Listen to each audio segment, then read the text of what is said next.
GPSC Olympic ચેનલમાં વિદ્યાર્થી મિત્રો આપનું સ્વાગત છે। માધ્યમિક સરકારી અને ગ્રાન્ટેડનું ડીવી લિસ્ટ જાહેર કરવામાં આવેલું છે, તેમજ ડીવી લિસ્ટ માટેના કોલ લેટર પણ ડાઉનલોડ કરવાની તારીખ આપણને આગળના વિડીયોમાં મેં તમને જણાવેલું જ છે। તો કેવી રીતના ડોક્યુમેન્ટ વેરિફિકેશન માટે કયા કયા દસ્તાવેજો જરૂરી છે તો આપણે કહી શકાય તો સૌથી પહેલાં જ ડોક્યુમેન્ટ વેરિફિકેશનનું સ્થળ કયું છે એ તમે જોઈ શકો છો કે તમે કોલ લેટર ડાઉનલોડ કરશો ત્યાં ડોક્યુમેન્ટ વેરિફિકેશન સ્થળ ત્યાં લખેલું જ હશે। દાખલા તરીકે અહીં અમદાવાદ વસ્ત્રાપુર અમદાવાદ ગ્રામ્યનું આપેલું છે એ લખેલું છે, તેમજ ડોક્યુમેન્ટ વેરિફિકેશન માટેની તારીખ પણ આપેલી હશે, જેમ કે અહીંયા તારીખ આપેલી છે 15/4/2025, તેમજ ત્યાં બાજુમાં સાઈડમાં સમય, એ સમયગાળામાં તમારે ત્યાં ડોક્યુમેન્ટ વેરિફિકેશન જમા કરાવવાનું રહેશે।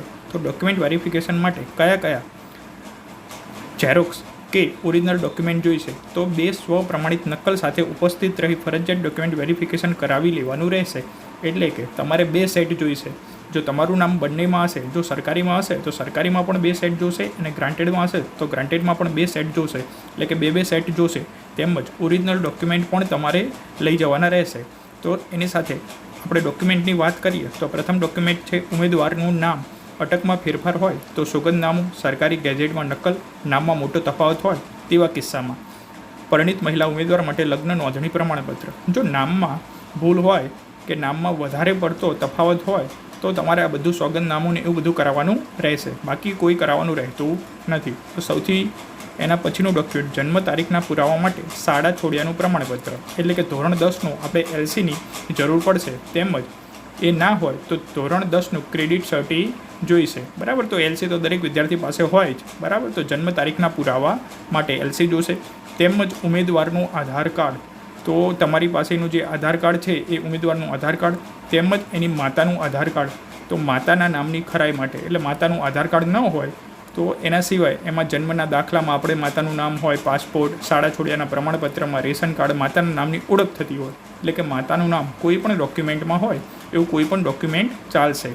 ચલો એના પછીનું ડોક્યુમેન્ટ ત્રિસ્તરીય ટાટ 2023ની માર્કશીટ, આપણે જે પરીક્ષા આપેલી છે એની જે માર્કશીટ છે એ, તેમજ શૈક્ષણિક સ્નાતક માર્કશીટ અને ડિગ્રી સર્ટિફિકેટ, અહીંયા લખેલું છે સ્નાતક, એટલે આપણે કહીએ બેચલર ડિગ્રી, બીએસસી હોય, બીકોમ હોય, બીએ હોય, બરાબર। એના જે સેમિસ્ટર હોય એટલે આપણે ટોટલ 6 સેમિસ્ટર થાય, 3 વર્ષનું હોય એટલે 6 સેમિસ્ટર, તો એ 6 સેમની માર્કશીટ જોશે, છેલ્લા સેમની નહીં, 6 સેમની માર્કશીટ જોશે, તેમજ ડિગ્રી સર્ટિફિકેટ તમારે ના હોય તો કઢાવી લેવાનું રહેશે। તેમજ અનુસ્નાતક, એટલે કે કોઈએ માસ્ટર કરેલું હોય, એટલે કે એમએ કરેલું હોય, એમકોમ કરેલું હોય કે આપણે એમએસસી કરેલું હોય, જો ના કરેલું હોય તો વાંધો નહીં, પણ જો કરેલું હોય તો એના 4 સેમની માર્કશીટ તેમજ એનું ડિગ્રી સર્ટિફિકેટ, તેમજ અહીંયા વ્યવસાયિક સ્નાતક એટલે આપણે કહી શકાય કે બીએડ, તો એની 4 સેમિસ્ટરની માર્કશીટ તેમજ એનું ડિગ્રી સર્ટિફિકેટ, તેમજ આપણે બીએડ પૂરું કરેલું હશે પછી છેલ્લે સર્ટિફિકેટ આપેલું હશે NCTE માન્ય પ્રમાણપત્ર, તો એ ડોક્યુમેન્ટની ઝેરોક્સ પણ તમારે કઢાવી લેવાની રહેશે। તેમજ જેને એમએડ કરેલું છે તો એમએડના 4 સેમની માર્કશીટ, ડિગ્રી સર્ટિફિકેટ તેમજ એનું પ્રમાણપત્ર જો લાગુ પડતું હોય તો, બરાબર। તો આપણે કહી શકાય જે એમએસસી છે, એમએડ છે, આ બધા જો તમારે લાગુ પડતું હોય તો જ તમારે ડોક્યુમેન્ટ કઢાવવાના, જો તમે કરેલું હોય તો, બાકી આની કોઈ જરૂર છે નહીં। તેમજ અહીંયા આપણે કહી શકાય કે ટ્રાયલ સર્ટીનું લખેલું છે નહીં, પરંતુ દરેક વિદ્યાર્થી મિત્રો ટ્રાયલ સર્ટી પણ કઢાવી લે, જ્યાં માગે તો કામ આવે। એના સિવાય જો ગુણ દર્શાવ્યા ન હોય, તમારે CGPA દર્શાવ્યા હોય, CPA દર્શાવ્યા હોય, ગ્રેડ દર્શાવ્યા હોય, તો માર્કશીટમાં ગુણ દર્શાવેલું કુલ ગુણ સંબંધિત કોલેજ અથવા યુનિવર્સિટી પાસેનું પ્રમાણપત્ર તમારે મેળવી લેવાનું રહેશે। પછીનું છે 11મા નંબરનું જાતિ અંગેનું પ્રમાણપત્ર, બરાબર। તો જાતિ અંગે એટલે કોને લાગુ પડે? SC ST અથવા OBC અથવા SCBC જે જાતિ છે એને લાગુ પડશે, જ્યારે જનરલ અને EWSમાં આવું આવશે નહીં। ચલો 12મા નંબરનું કોમ્પ્યુટરની જાણકારી અંગેનું પ્રમાણપત્ર, બરાબર, કે કોમ્પ્યુટરમાં જે સર્ટિફિકેટ હોય કોમ્પ્યુટરનું એ તમારે રજૂ કરવાનું રહેશે। તેમજ 13મા નંબરનું નોન ક્રિમિલિયર સર્ટિફિકેટ જે OBCના જે વિદ્યાર્થીઓ છે કે SCBCના વિદ્યાર્થીઓ છે એના માટે રહેશે। જ્યારે 14મા નંબરનું EWSનું પ્રમાણપત્ર, આપણે કહી શકાય કે EWSનું પ્રમાણપત્ર આર્થિક પછાત વર્ગના ઉમેદવાર માટે જેને EWSમાં ફોર્મ ભર્યું છે એ બધા જ ઉમેદવારોએ પ્રમાણપત્ર તમારે રજૂ કરવાનું રહેશે, જે ફોર્મ ભરતી વખતે તમે રજૂ કર્યું હતું એ। પરંતુ જો પ્રમાણપત્ર 2025નું ન હોય, એટલે કે અગાઉના વર્ષનું હોય, 2023નું હોય, 2022નું હોય, આપણે કહી શકાય કે EWSનું પ્રમાણપત્ર 3 વર્ષ સુધી ચાલે. આપણે જે તારીખથી કઢાવેલું હોય એ તારીખથી 3 વર્ષ સુધી માન્ય રહે છે.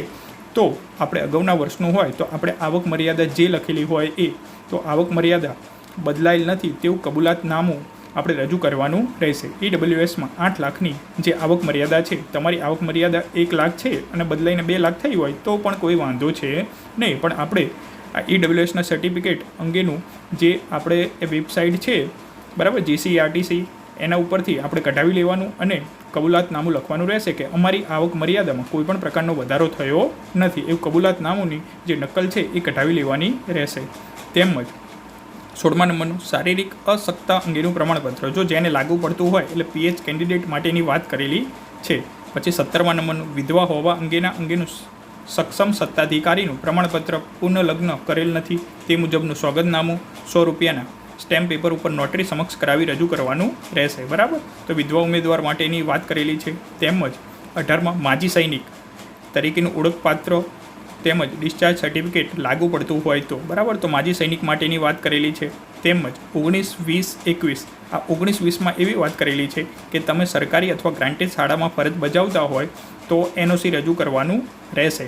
પરંતુ સરકારી અને તમે ગ્રાન્ટેડ શાળામાં કે શિક્ષક તરીકે ફરજ બજાવતા હોય તો એને 100 રૂપિયાનું સ્ટેમ્પ પેપર ઉપર સોગંદનામું કે નોટરી રજૂ કરવાની રહેશે. તેમજ તમે શિક્ષણ વિભાગમાં ના હોય પરંતુ કોઈ પણ હોય, તલાટી હોય, જુનિયર ક્લાર્ક હોય, બરાબર, તો એને 100 રૂપિયાનું સ્ટેમ્પ પેપર ઉપર નોટરી સમક્ષ રજૂ કરવાનું રહેશે. અને 22મા નંબરનું, જો તમે મોટાભાગના ઉમેદવાર આવા જ હશે કે જે કોઈ પણ સરકારી વિભાગમાં ફરજ બજાવતા હશે નહીં પરંતુ કરાર આધારિત હોય. એટલે કરાર આધારિત એટલે આપણે કહી શકાય કે જે જ્ઞાન સહાયક છે એ પણ કરાર આધારિત છે. જ્ઞાન સહાયક હોય અથવા તમે કોઈ પણ બીજી જોબ કરતા હોય તો દરેક વિદ્યાર્થીએ સ્વઘોષણાપત્ર રજૂ કરવાનું રહેશે. આપણે જે કરાર આધારિત જ્ઞાન સહાયક છે એને પણ સ્વઘોષણાપત્ર જ રજૂ કરવાનું રહેશે. 23મા નંબરનું આપણે કહી શકાય કે રાજ્ય બહારની યુનિવર્સિટીમાંથી હશે તો એના માટેની વાત કરેલી છે.